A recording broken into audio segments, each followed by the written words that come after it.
Bonjour les premiers S. Aujourd'hui, le chapitre P4, les interactions fondamentales. Je vous ai mis un extrait du bulletin officiel, donc les notions et contenus, ainsi que les compétences attendues. Ça constitue un socle. Alors, il existe 4 interactions fondamentales dans l'univers. L'interaction nucléaire forte, l'interaction nucléaire faible, nucléaire signifie noyau, l'interaction électromagnétique, l'interaction gravitationnelle. Alors, la matière à différentes échelles, du noyau à la galaxie.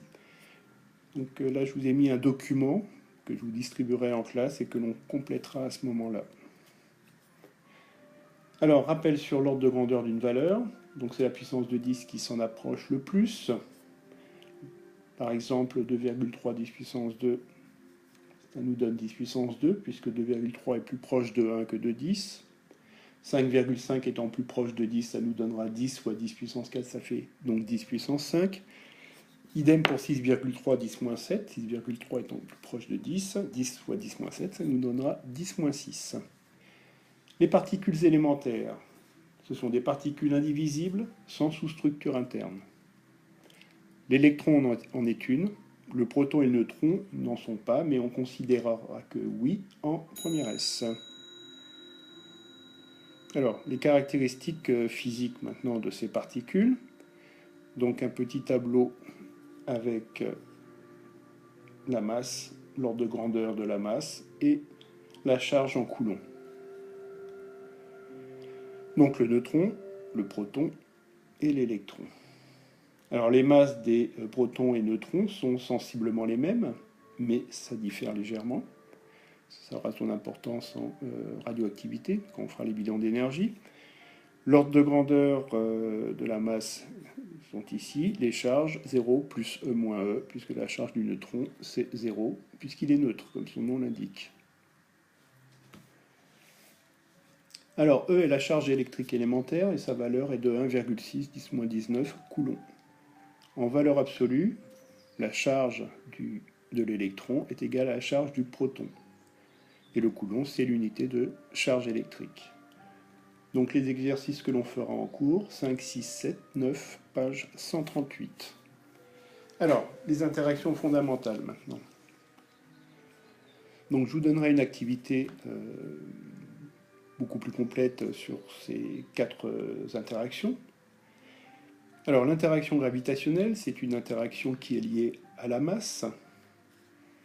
L'énoncé dit que deux corps ponctuels, A et B, Alice et Bob, de masse respective MA et MB, distance de petit d égale à B, exercent l'un sur l'autre des forces toujours attractives, de même direction, de sens opposé et de valeur commune que je note F. Cette valeur est telle que F soit égal à G fois le produit des masses sur la distance au carré, qui sépare le centre de ces deux masses.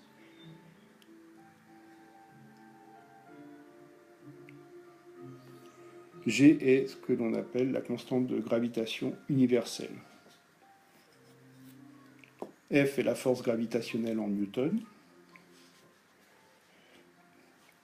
Alors la valeur de la constante de gravitation n'est pas à connaître. Mais avant, on s'y fait. La masse est exprimée en kilogrammes et les distances en mètres. J'ai souligné en rouge, puisque généralement, c'est là où vous vous trompez. Vous oubliez de soit d'élever au carré, soit de convertir les kilomètres en mètres. Alors, F est proportionnel au produit des masses et inversement proportionnel au carré de la distance qui les sépare.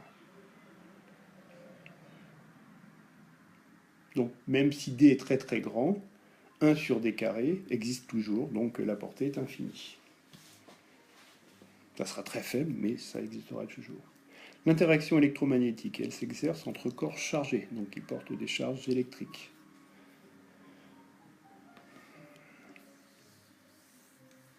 Alors, lorsque les charges sont en mouvement, on a affaire à de l'électromagnétisme, hein, mais on ne rentrera pas dans ce domaine-là. On fera surtout de l'électrostatique. Dans le cas des charges au repos, on parle d'interaction électrique ou d'interaction électrostatique. Alors la loi de Coulomb, deux corps chargés A et B au repos, portant respectivement les charges Q et QB, et séparés de la distance petit d égale à B, sont soumis à deux forces de même direction et de sens opposé, et de valeur commune, FE qui est donné par cette relation. Donc le produit des valeurs absolues des charges sur la distance au carré. Donc idem, dès la distance séparée le centre des deux charges en mètres.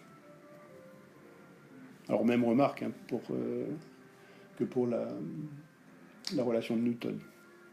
Il ne faut pas oublier de convertir D en mètres. La constante de Coulomb, 9,0 10 puissance 9, donc la valeur n'est pas à connaître non plus. Et FE, c'est la force électrique ou électromagnétique ou électrostatique, ça dépend sur quel problème on est, en newton. Alors si QA et QB sont de même signe, l'interaction est répulsive.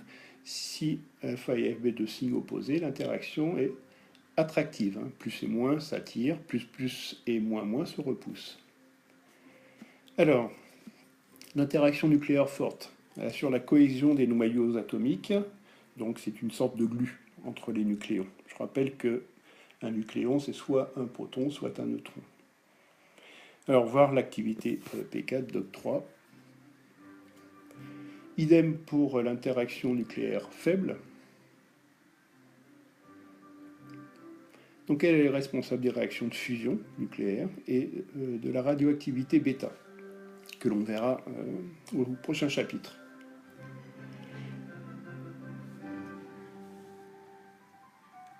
Alors, en conclusion, la cohésion de la matière est assurée par l'interaction gravitationnelle. Au-delà de 10 puissance 7 mètres, ça veut dire à peu près deux fois le rayon terrestre. Électromagnétique de l'échelle atomique à l'échelle terrestre. Et enfin, forte à l'échelle subatomique. Donc tout ce qui se passe dans le noyau. Les exercices 12, 13, 15, 25, 27 et 31, pages 139 à 142, que l'on fera en classe. Je vous remercie de votre écoute et à bientôt.